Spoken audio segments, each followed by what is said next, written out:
नमस्कार दोस्तों, टीए में आपका फिर से एक बार स्वागत है। इस वीडियो में हमने पिछले वीडियो में सीखा था कि हम लोगों को कैसे फुटिंग डिज़ाइन के स्टेप्स क्या होंगे, उसके पीछे की कंसेप्ट क्या होगी।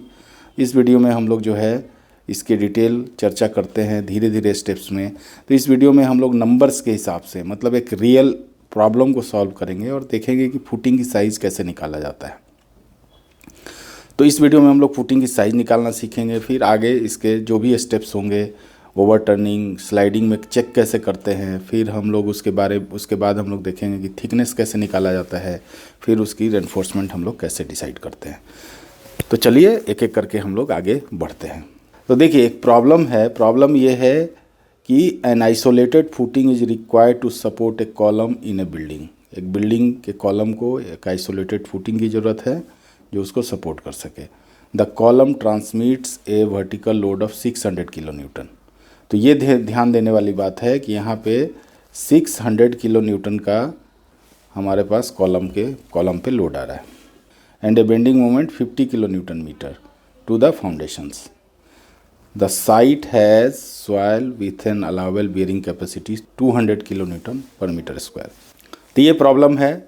ऑब्जेक्टिव क्या है प्रॉब्लम में दिया हुआ है, determine the size of the isolated footing required to support this load moment assuming a square footing shape. ये भी कह रहा है कि आप स्क्वायर फुटिंग डिजाइन करिए। Also consider the effect of the moment on the footing design. तो हमने पिछले वीडियो में जो इस सीरीज का जो पिछला वीडियो था उसमें हमने समझा था कि कैसे कैसे हम लोगों को साइज निकालना है। तो यहाँ पे देखिए, सबसे पहले हम लोग क्या करते हैं कि एक स्केच बनाते हैं। मान लीजिए कि ये हमारा आइसोलेटेड फुटिंग है और ये मेरा कॉलम है। कॉलम पे लोड जो आ रहा है 600 किलो न्यूटन का है लोड आ रहा है, ठीक है। और इस पे एक मोमेंट भी आ रहा है, मोमेंट दिया हुआ है 50 किलो न्यूटन मीटर। और ये एक ही डायरेक्शन में मोमेंट है, तो ये थोड़ा सा इजी है। हम दूसरे दो डायरेक्शन में भी ले सकते हैं।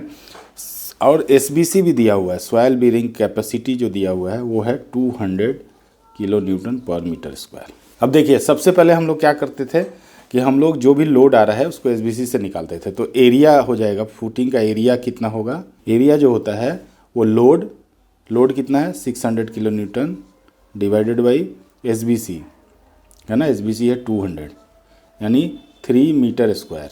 लेकिन इसमें स्टिल मोमेंट भी आ रहा है, तो इस मोमेंट को कैटर करने के लिए हम क्या करेंगे, 10% इसको बढ़ा लेंगे।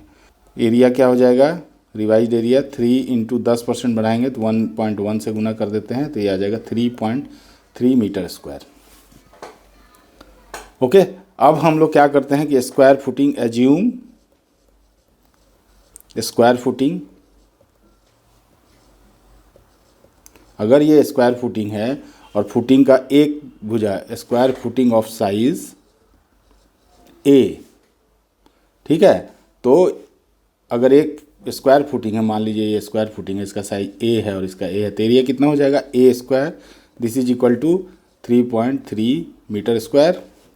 ए बराबर √3.3, ठीक है। अब 3.3 का √, भी अगर हम चाहें निकालना तो हम यहाँ कैलकुलेटर से निकाल सकते हैं कि square root of 3.3 is equal to होता है 1.81, ठीक है। तो 1.81 मीटर हो जाएगा ए का वैल्यू। लेकिन हम लोग यहाँ पे रफली ए को रफली क्या करते हैं 2 मीटर ले लेते हैं। तो हमारा साइज क्या हो जाएगा, साइज ऑफ फुटिंग, देखिए यही स्टेप्स हैं। एजम्पशन लीजिए, थोड़े मार्जिन लीजिए, क्योंकि हम डिज़ाइन कर रहे हैं, हमें लोड को बियर करना है तो हम थोड़ा सा मार्जिन लेके चलेंगे, इसलिए हमने 1.81 को 2 मीटर ले लिया, ठीक है। चलिए कलर चेंज करते हैं। तो साइज ऑफ फुटिंग हो जाएगा 2 मीटर इंटू 2 मीटर। यहाँ पे ए बराबर 2 हो गया, ए भी बराबर 2 हो गया। तो ये तो एक रफ साइज निकला। अब हम लोग इसमें बेस प्रेशर निकालेंगे और बेस प्रेशर जो है उसको चेक करेंगे कि इस साइज में जो बेस प्रेशर का वैल्यूज है मैक्सिमम और मिनिमम, मैक्सिमम एसबीसी से ज़्यादा नहीं होना चाहिए। बेस प्रेशर मान लेते हैं कि पी है, पी बी, ठीक है। तो पी बी जो है क्या होना चाहिए, should be less than SBC होना चाहिए। और P V should be greater than 0 होना चाहिए। ये दोनों कंडीशन ये फुलफिल करना चाहिए। अगर 0 से छोटा हो गया तो हम रिसाइज करेंगे। हम निगेटिव वाला कंडीशन में भी हम डिज़ाइन कर सकते हैं, लेकिन हम अभी क्योंकि हम अभी सीख रहे हैं तो उस केस को हम अवॉइड करेंगे। तो ये दोनों चेक करते हैं कि ये दोनों इसमें फॉल कर रहा है कि नहीं फुटिंग की साइज।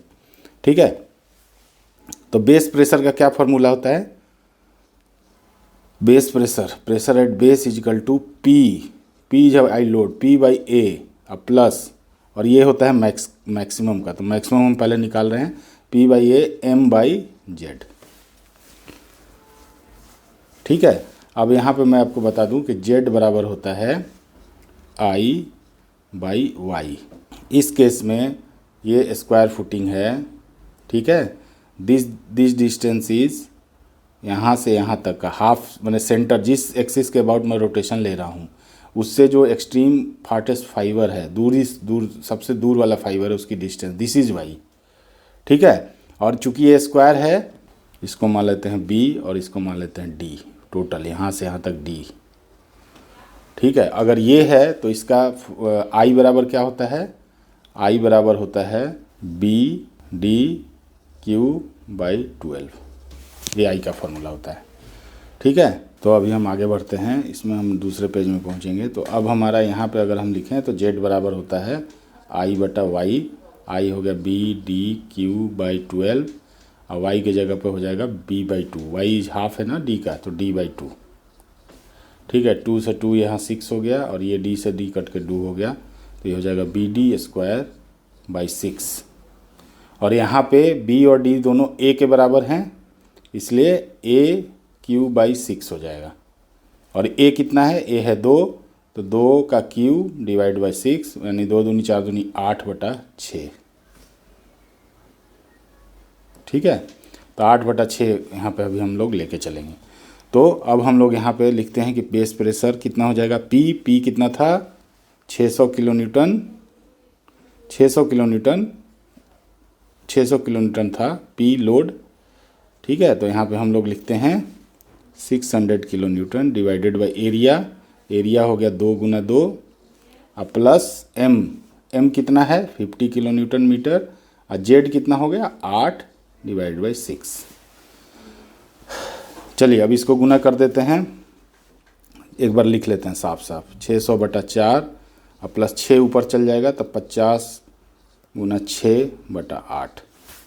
ठीक है, ये 4 से काटेंगे तो 150 हो जाएगा। इसको भी काट देते हैं तो ये 3 और ये हो जाएगा 4। ठीक है, 2 और 25। ठीक है, तो ये हो जाएगा 150 plus 75/2 that is equal to 150 plus 37.5। इसको अगर जोड़ दें तो 187.5 किलो न्यूटन। इतना का बेस प्रेशर आएगा, मैक्सिमम बेस प्रेशर। हमारा एसबीसी कितना है? SBC is 200 kilometre. तो ये क्या है? Which is less than 200 kilo Newton, that is okay. Red से यहाँ लिखते हैं ओके। ये हमारा एसबीसी से छोटा है इसलिए ओके है। अब हम क्या करेंगे? मिनिमम चेक करेंगे, मिनिमम पीवी चेक। एक बार मिनिमम चेक करते हैं और ये देखते हैं कि 0 से बड़ा है कि नहीं। तो मिनिमम पीवी कितना हो जाएगा? पीवी मिन पी बाई ए, ठीक है, माइनस हो जाएगा यहाँ एम बाई जेड। पी का वैल्यू 600 है, ए का वैल्यू 2 गुना 2 ही है, यहाँ पे सिर्फ माइनस होगा। एम का वैल्यू 50 है और ये था 8/6। अब यहाँ फटाफट करते हैं 150, यहाँ पे माइनस हो जाएगा 37.5। यही आया था ना इसका वैल्यू ऊपर। अब यहाँ से 37.5 अगर माइनस भी करेंगे तो कितना हो जाएगा? यहाँ पे कर लेते हैं 150 माइनस 37.5। 10 में से 5 गया 5, 9 में से 7 गया 2, 4 में से 3 गया 1, 112.5 kilo Newton, which is greater than 0। इसलिए यहाँ पे ब्लू से लिख देते हैं okay.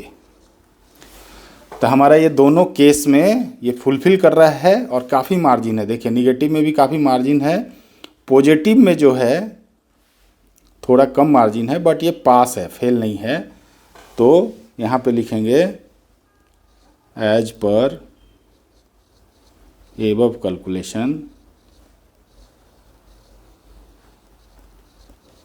Footing size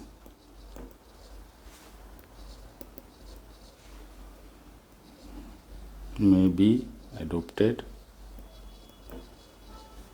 to 2 metre गुना 2 मीटर फॉर फर्दर कैलकुलेशन।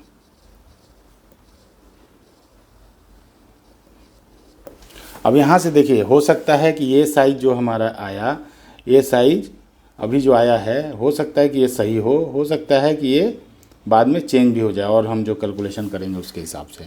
अभी हम ओवर टर्निंग चेक करेंगे, अभी हम लोग स्लाइडिंग चेक करेंगे, तो उसके हिसाब से हो सकता है कि ये साइज़ चेंज हो। लेकिन अभी जो हमने क्राइटेरिया बेस प्रेशर के हिसाब से किया, तो यहाँ पे हमारा फुटिंग का साइज़ कितना आया, 2 मीटर बाय 2 मीटर।